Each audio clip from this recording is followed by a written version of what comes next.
Donna, it looked like y'all were having a little bit of trouble early with Auburn getting some offensive rebounds, getting some second chances, especially with Sanaya in foul trouble. How'd you tighten that up? Did we? Didn't feel like it. I mean, we just brought it to their attention. I mean, it's hard. I mean, this league is really hard when people do things really well. When we're getting people's best shot, you know, they have energy and they have energy for an extended period of time. I think for us, we needed to turn up our defense. I mean, that's one way of controlling how many offensive rebounds that you could get. You steal the ball, there's no shot. You don't have to worry about that. I thought we did a good job just pressuring and getting our hands on it and knocking the ball loose for, you know, some easy buckets on the other end. So that's somewhat controlling it. Hey, Don, you've shared so many special moments with Asia, the unveiling of her statue, draft night. Compare your emotions today to those other moments when you see the jersey unfurled from the rafters and just the reaction of the crowd during the whole ceremony. I think it was probably a more build up to this moment because she got a chance to share it with all the people who have cheered for her, who have impacted her, who she's impacted in a place in which she made an electrical place to play. So this one was probably little, and then the way it was lit up was kind of really cool. Like I didn't know what to expect. I'm like, where is it? I was trying to find it before it was unveiled. Like, where is it? And then I don't know if that's going to be the permanent spot, but our marketing people did a great job just with unveiling it and giving Asia her moment. Like, I'm happy that we're able to give her flowers at such a young age to where she'll be able to smell them for a very, very long time. And it was cool. It was just a really cool moment to be a part of. Yeah, I wanted to ask about Asia, too, and the importance of her. We know the importance of what she's been able to do, but if a person didn't stay home and be a beacon for South Carolina, maybe Ashland doesn't come here, maybe Malaysia doesn't come here, maybe Joyce doesn't come here.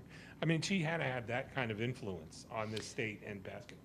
Yeah, I mean, you know, what she means to our program is legendary, and is, you know, you think of legendary as just what they do on the court. I think the magic of Asia is all the other stuff. Like, it's okay to come to a local college, university, and take on the pressures, because it's a pressure thing, and because you're doing it in front of all the people that know you, and you only want to do well in front of them, and you don't want them to see you grow, like growing pains in front of you, but it's just part of it. Asia opened the door for that, for them to feel all the feelings that they have, good or bad, and all the pressures that they have, good or bad. And because of Asia, we continue to get the top talent. And I mean, our fams, they create an experience that if you don't come here, you're going to feel like you're missing out, even if you're somewhere else. And you watch us on TV, you watch, you know, what they say about us. If you're on social media, I mean, it's really a cool thing that I know that it won't last forever, but we're enjoying the time that the light is shown on the University of South Carolina women's basketball team. Here in the front, Elijah, and then we'll go to Coach, 26 fast break points in this game. How much is that a part of an identity of your offense, especially in a game where a team like Auburn kind of hangs around for as long as they did? We needed it. I think someone asked me, what do I want to see more out of our defense? And I said just that, just producing points with our defense. Like, we can guard you in the half court. You know, we can disrupt you. We can force you into bad shots, right? That doesn't mean it is automatic a score down the other end. What we did today was we produced points from our defense. We knocked the ball loose. We got steals. Into easy baskets, and it alleviated some of the pressure of having having to execute in a half-court offense because they disrupted us. They were in us. They pressured us.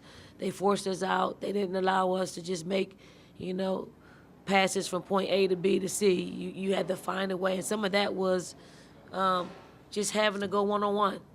Just put your head down and go, and we dribbled a whole lot. So I said their pressure will be affecting us if we're dribbling a whole lot, and we did a whole lot of that tonight.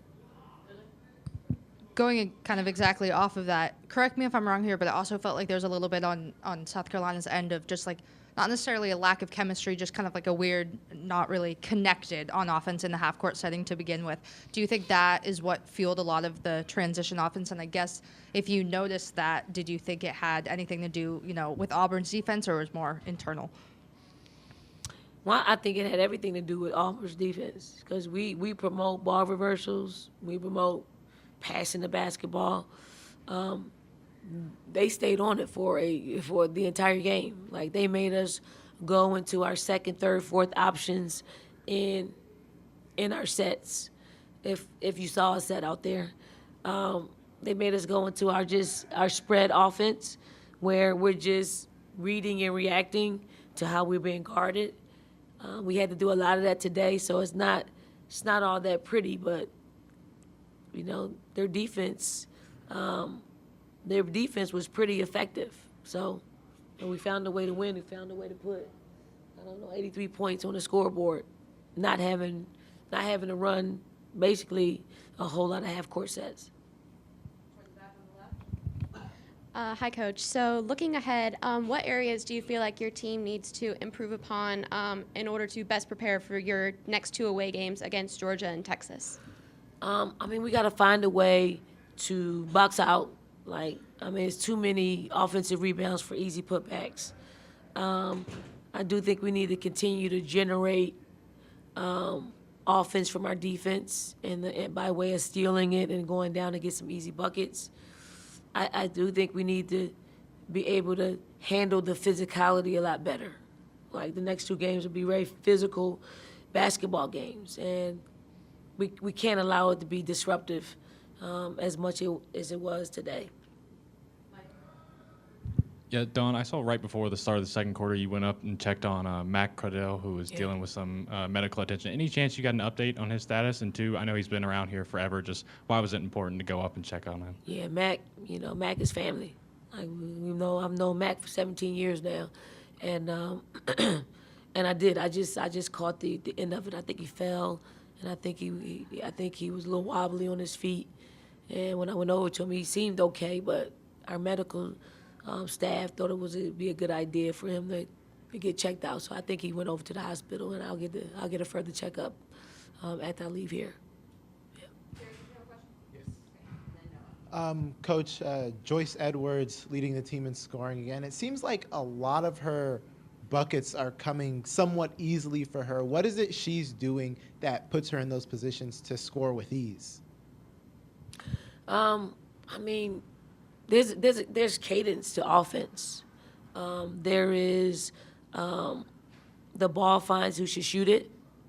A lot of times Joyce puts herself in a position to where it's quite natural for her to shoot it, or she puts herself in a position where she gets the ball to the paint, and then she got 2-move capability, but she plays basketball the right way. When you play it the right way, it looks easy because it is easy, and she's just playing incredibly well at a really good pace, where she's seeing it and she's able to make really good decisions. And while I said this on a post-game interview, it's not a one-woman race for National Freshman of the Year. So I got to put a narrative out there that Joyce is doing some incredible things, right? We have a tendency to just focus on one, right? What she's been able to do in the type of schedule that we have, it's not easy. It's not easy. So I just don't want people to forget, what Joyce is doing over here, because we're not going to just allow, awards to be given out with no consideration from, our players here, for doing it the right way, for playing the schedule that we play, and for having a team that we have. You can find some really good players on our team to recognize, yes, we are a team, because I remember when other people had great teams, they've had multiple people on All-American teams. So let's not forget about that. So I just got to throw that out there because I don't want people to think it's a shoe-in. You gotta look at the players on our team and what they're doing, in our game and for our game. Coach, Chloe was telling us about a point in the second quarter where you were telling her to shoot more and some of her teammates were telling her to shoot more. This team has so much depth. Everyone's so selfless. But how do you encourage your players to call their own number when it's needed? Well, it's not calling your own number. It's taking the shot that you're supposed to take. Chloe probably felt like she shot a lot more than she usually shoots. So now she gets gun shy because she's feeling that. And it's just playing the right way. When you play the right way, it should be a very clear process. Like, it should be very clear. Like, if there's more than, 10 seconds on the shot clock, there shouldn't be any panicking. It should be a very smooth process. And sometimes, I guess today, Chloe just played mind games with herself, right? And sometimes that happens. It's an unselfish act. But at the same time, if she doesn't shoot it, we have to start that process all over. We don't have the luxury of the time. To get ahead of the possession offensively is to me, the whole objective on offense. To get somebody a wide open shot. When you have it, you got to take it. Or one more to get, create the best shot on the floor. She had the best shot on the floor a couple times, and she didn't take it. You talked yesterday about kind of the balance of energy versus execution when you haven't played in a week. Where did today's game fall on that scale for you of some high energy moments versus some times and maybe your team wasn't executing? Yeah, a little rusty. When you don't, there's a cadence to our schedule as well. Thursday, Sunday, Monday. There's a cadence. And when that cadence is broken just from a bye week, which will take it, throws you off a little bit. But Auburn did a great job. They did a great job. They did a really great job defensively, and they made us work. And, they had a player on their team she had 31. She gave us the business. It wasn't hard to see. You got to give credit what credit's due. They made us adjust to them. There have been so many great atmospheres over the years here, but today, it's 11:30 in the morning. It's packed to the rafters. Everywhere we're turning, there's a celebrity in the front row. Did today feel special, different to you, and how did that impact your players' focus, especially at the beginning? I think our players really tried to focus in and keep the main thing for them. But it does get a little distracting when, when you're competing. The main thing was competing against Asia's retirement ceremony. It's a little bit hard. It's hard. So I think what you're seeing is